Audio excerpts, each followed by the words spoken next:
CJ Stroud was doing an interview, and he talked about how that Nick and D'Amico, he's very appreciative of the plans they've made, including him. And it kind of sounds like, yes, they're just bringing him in, but we did get reports last year, Paul, that he was, heavily advocating for the drafting of Tank Dell within minutes of being selected by the Houston Texans.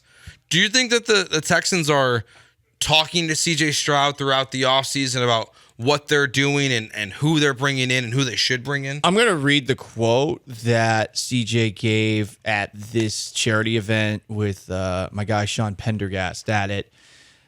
Quote, "It's amazing the time is now," for all those people out there who are thinking the Texans need to strike and go big in the offseason. Okay, that's probably giving you a little bit of a pants 10. There's another draft coming up, so it's an exciting time. I'm very appreciative of Nick and D'Amico and the plans they've made, including me.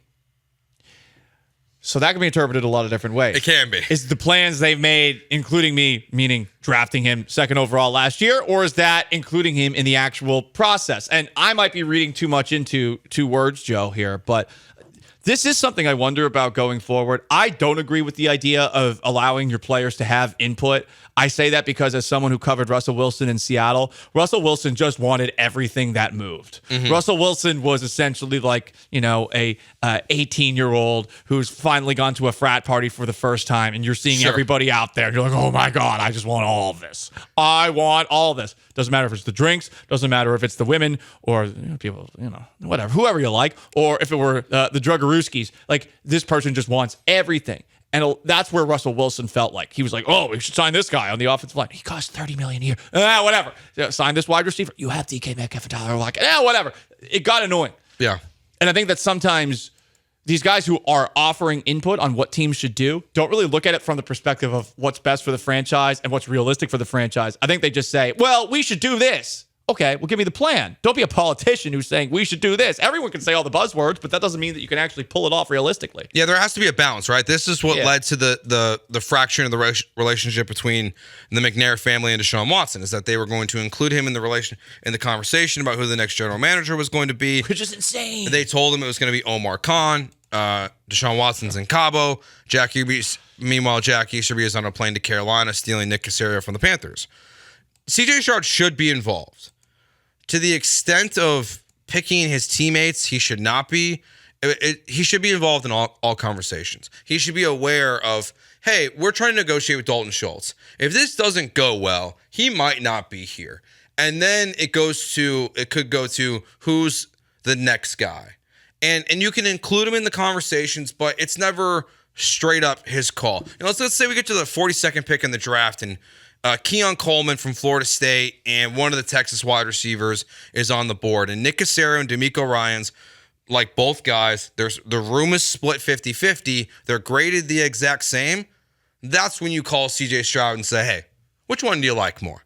Because then he's breaking a tie. He has little input, not just the ultimate decision like Aaron Rodgers has with the Jets, LeBron has had throughout his entire career, Russell Wilson, as you mentioned. He can have say, he just can't be calling the shots.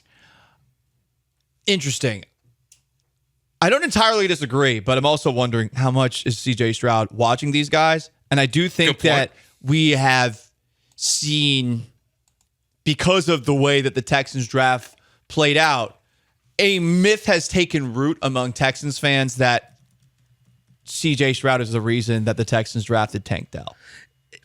And I think because of that, people believe that that's actually something that, one, has happened, two, worked out so well that he should get to do exactly what you said. And, okay, if CJ Stroud is also on the side, just some absolute nerd who also could come off as a football scout, that's effing awesome. However, I am skeptical about that. I am skeptical about a lot of people who claim that they watch college football tape. Lance Zierlein is not one of them, but there are even guys that are in that NFL scout media industrial complex where I'm like, I don't know about this guy, Matt Miller. So there are guys that I wonder about. Don't book him for the show. Yeah. Well, don't book any of them for the show.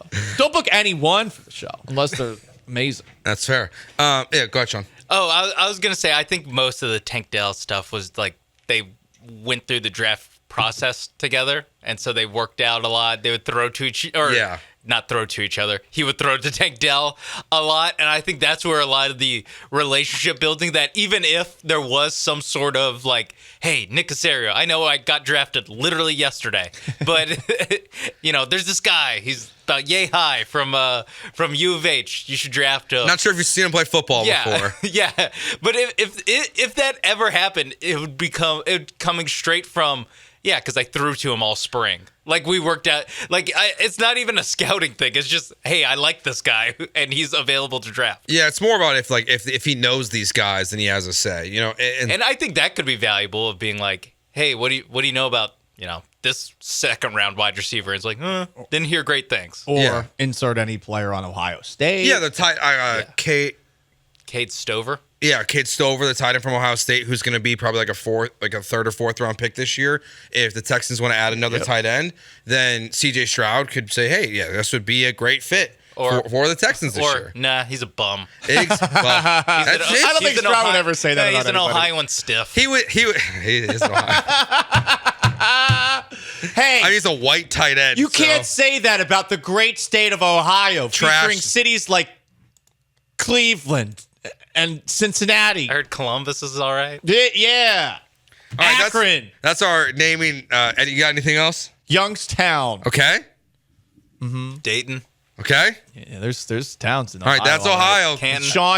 Sean, you're Canton. Canton. Now all these Ohio State people are going to come after you. How do we not start with Canton? With the militants of those soft-ass Turks.